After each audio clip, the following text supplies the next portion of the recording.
Hello again. Today we will be dealing with Lesson 3. Don't forget to press this button when you are doing the exercises, and once you finish, click on this button to replay the video. Let's start with our tasks. It's about vocabulary explorer. So, in this set of exercises, we are going to try to enrich our vocabulary. Task 1. Match the words with their definitions. You need to read the definitions carefully and match them with the corresponding words. Take time to think about the exercise and then we come back to correct together. Let's check the answers now. Bribery. What is bribery? What do you think is bribery? Bribery is the giving or offering of a bribe. 2. Child labor. What is child labor in your opinion? Child labor is the employment of children in an industry or business, especially when illegal or considered exploitative. Money laundering. What is money laundering? It is the concealment of the origin of illegally obtained money, typically by means of transfers involving foreign banks or legitimate businesses. Tax evasion. What is it?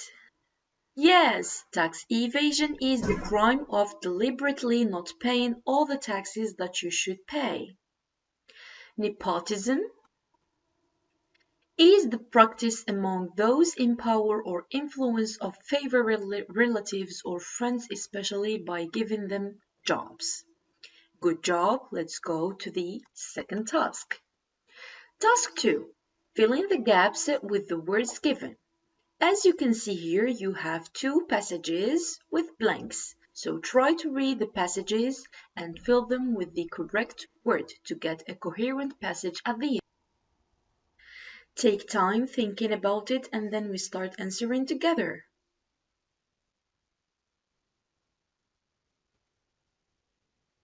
Check your answer. Tax evasion is the illegal evasion of taxes by individuals, corporations, and trusts. Tax evasion often entails taxpayers deliberately misrepresenting the true state of their affairs to the tax authorities to reduce their tax liability and includes dishonest tax reporting, such as declaring less income, profits, or gains than the amounts actually earned or overstating deductions. Now let's move to the second passage. Money laundering is the legitimization of illegally obtained money to hide its true nature or source. Great job!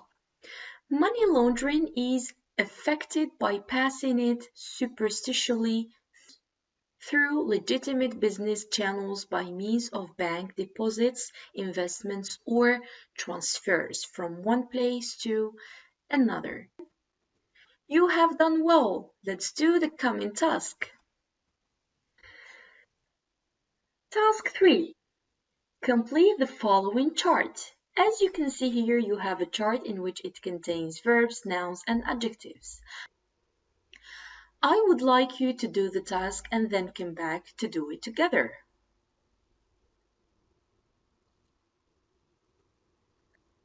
Time for answers now.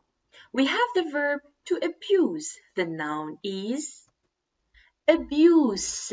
You see the difference? The verb is to abuse and the noun is abuse. The adjective is abusive. They have given us the noun behavior. The verb is to behave. Great job.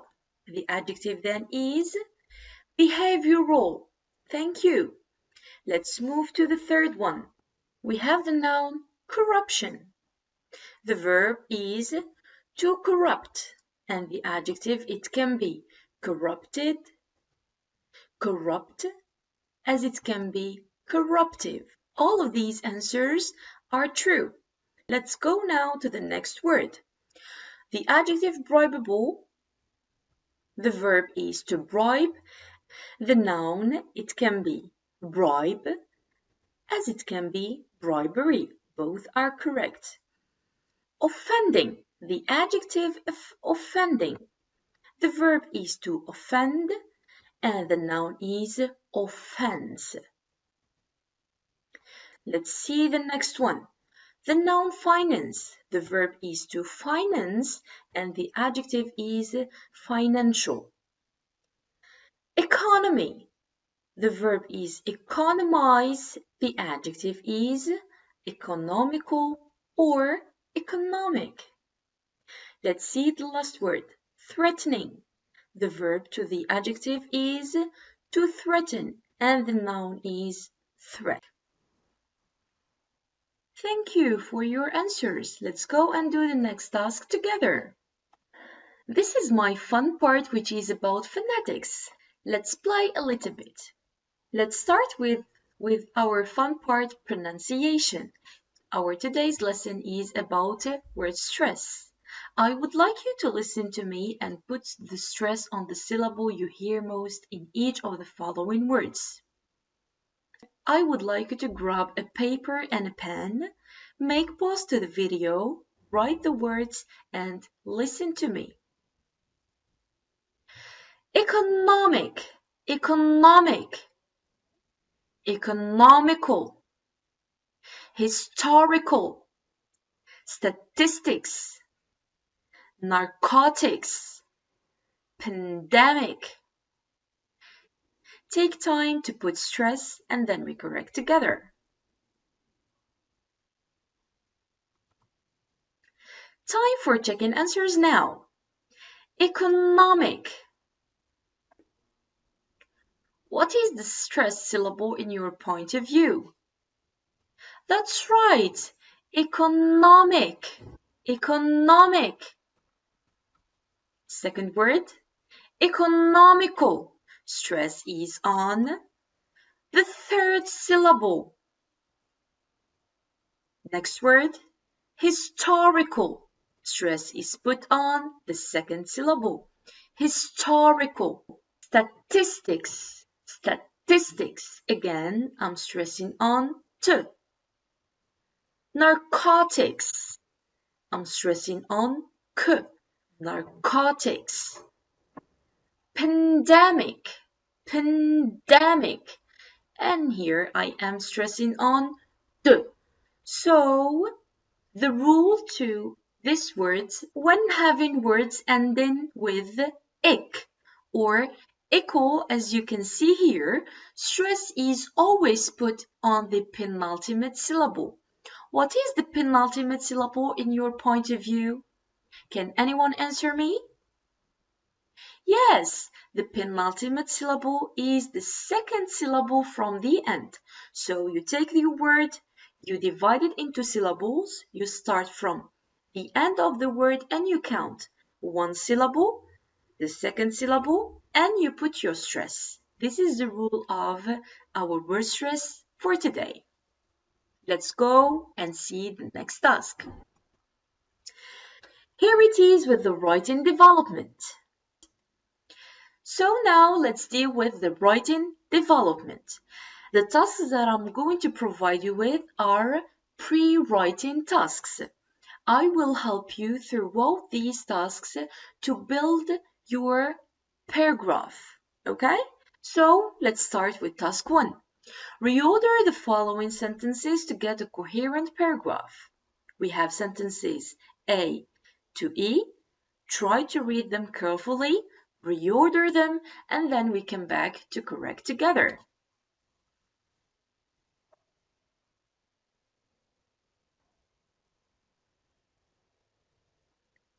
Here I am again. Let's check our answers. Corruption is an evil that must be fought now. In order to win this fight, I urge all people of good will. Corruption is an evil that must be fought now. In order to win this fight, I urge all people of goodwill to unite around me. If I were elected head of the state, I would implement an anti-corruption program. And here's our coherent paragraph. Now let's go together and see the coming task. Task 2. Fill in the gaps with the following words. Again, you have a short passage here and you have 5 words in front of you. Read the passage and try to place them in the right gap to get a coherent passage at the end. Take time to do your exercise and we'll check answers as usual.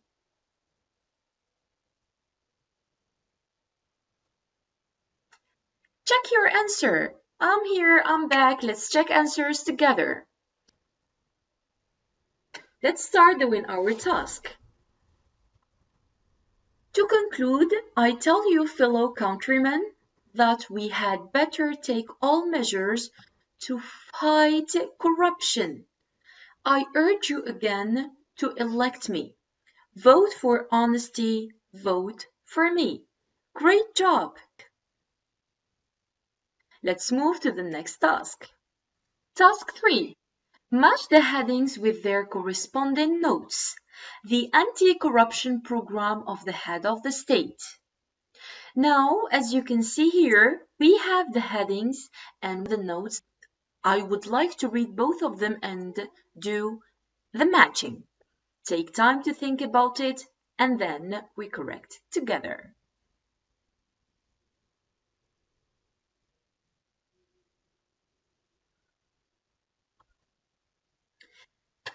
Time for checking answers now.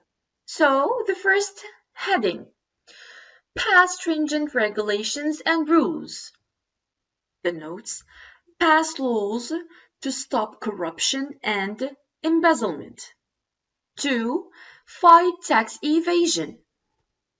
Banks must tell the police and tax inspectors when someone makes a large cash deposit. 3. Appoint honest civil servants. Employ people who behave ethically. 4. Rehabilitate the value of work. It's by awarding those who have moral ethics and penalize those who do not.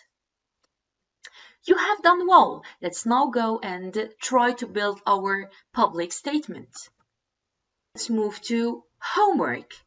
The task says, prepare a short public statement saying what would you do to fight fraud and corruption if you were elected head of the state. All right? Just imagine yourself being the president of the country and you are preparing for a speech. How would you convince people to vote for you? Okay? So, your essay will be organized as follows.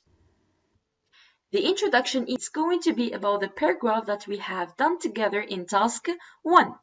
The conclusion, on the other hand, is going to be the paragraph that we have done in task 2. And the body or the development is going to be about the notes that we have taken in task 3. So, I would like you to get used of the tasks that we have done earlier and try to organize a short public statements. For that also, I will give you some useful remarks. 1. Start with a punchy topic sentence in order to attract people's attention. 2. Use dear fellow citizens to show that you are writing a speech. 3. Make the best use of grammar that you have learned so far. Remember the grammar points that we have dealt with and use them when writing your public statement. 4. Use the following time sequencers and link words. As you know, in order to guarantee a smooth transition between ideas and between paragraphs, it is preferable to use time sequencers. And we have like plenty of time sequencers, just use the ones that suit you. That's all about lesson of today. Let's see you in another video. Take care.